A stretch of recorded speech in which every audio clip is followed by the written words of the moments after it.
என்னதான் நம்ம விதவிதமாக வீட்டில் சமைச்சு சாப்பிட்டாலும் நம்மளுக்கு ஹோட்டலில் போய் சாப்பிட்றது தான் ரொம்ப பிடிக்கும். அது மாதிரி மதுரை பனகாநத்தத்தில் திருப்பரங்குன்றம் மெயின் ரோட்லேயே இருக்குது ஃபுட் பஸாரு. இந்த இடத்துல நிறையா வெரைட்டியான ட்ரெண்டிங் ஃப்ரூட்ஸ் ஃபுல்லாக இங்கே ஒரே இடத்துல கிடைக்கும். அந்த ட்ரெண்டிங் ஃபுட்ஸையுமே நீங்கள் ஒரு ஹோட்டல் தான் போய் வாங்கி சாப்பிட முடியும். ஆனால் இங்கே வந்து அப்படி இல்லை, எல்லா ஹோட்டலுமே இங்கே ஒரே இடத்துல இருக்கும். நம்மளுக்கு எது பிடிச்சிருக்கோ அங்கே போய் நம்மளுக்கு பிடிச்சதை ஆர்டர் பண்ணி நம்ம இடத்துல கொண்டு வந்து கொடுத்துருவாங்க. நம்ம வாங்கி அதை சாப்பிட்டுக்கலாம்.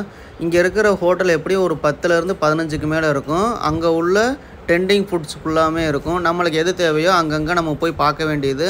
அவங்க மெனு கார்டு கொடுப்பாங்க, அதை வாங்கி நம்ம ஆர்டர் கொடுத்தோன்னா அதை நம்மளுக்கு உடனே செஞ்சு கொடுத்துட்றாங்க. நம்ம ஒரு மாதம் ஃபுல்லாக ஒர்க்குன்னு ஓடிக்கிட்டே தான் இருக்கும். ஆனால் மந்த்லி ஒன் டைம் இந்த மாதிரி போய் நம்ம உட்காந்து சாப்பிடும் போது அது நல்ல ஒரு ஹாப்பினஸ்ஸாக இருக்குது. நம்ம மைண்ட் ஸ்ட்ரெஸ்ஸும் குறையுது. நீங்களும் இந்த மாதிரி போய் சாப்பிட்ருந்தா சொல்லுங்கள், அனுபவம் இருந்துச்சுன்னா. நான் என்ன செஞ்சேன்னா, தங்கச்சி வீட்டுக்கார்ட்ட சாப்பிட போவோன்னு சொன்னேன். எந்த ஹோட்டலுக்கு போவோன்னு கேட்டதுக்கு அவர் சொன்னார், நீங்கள் ஏன் ஒரு ஹோட்டலுக்கு போகிறீங்க, நான் உங்களுக்கு எல்லா ஹோட்டலையும் ஒரே இடத்துல காட்டுறேன், அங்கே போய் சாப்பிடுங்கன்னு சொன்னார். அதே மாதிரி நாங்கள் போய் எல்லாமே வாங்கி சாப்பிட்டோம். எல்லாமே நல்லா டேஸ்டியாகவும் இருந்துச்சு, பட்ஜெட் ஃப்ரெண்ட்லியாகவும் இருந்துச்சு. தங்கச்சி வீட்டுக்கார அந்த ஆளுக்காண்டி ஒரு லைக் பண்ணி மறக்காமல் எங்கள் சேனலை சப்ஸ்கிரைப் பண்ணிக்கோங்க. உங்களையும் இந்த மாதிரி யாராச்சும் உங்கள் ஃபேமிலியில் உள்ளவங்க இந்த மாதிரி ஒரு இடத்துக்கு கூட்டிகிட்டு போயிருந்தாங்கன்னா, அந்த அனுபவம் இருந்துச்சுன்னா மறக்காமல் எங்களுக்கு கமெண்ட் பண்ணுங்கள். மறக்காமல் லைக் பண்ணி சப்ஸ்கிரைப் பண்ணிக்கோங்க. டாட்டா.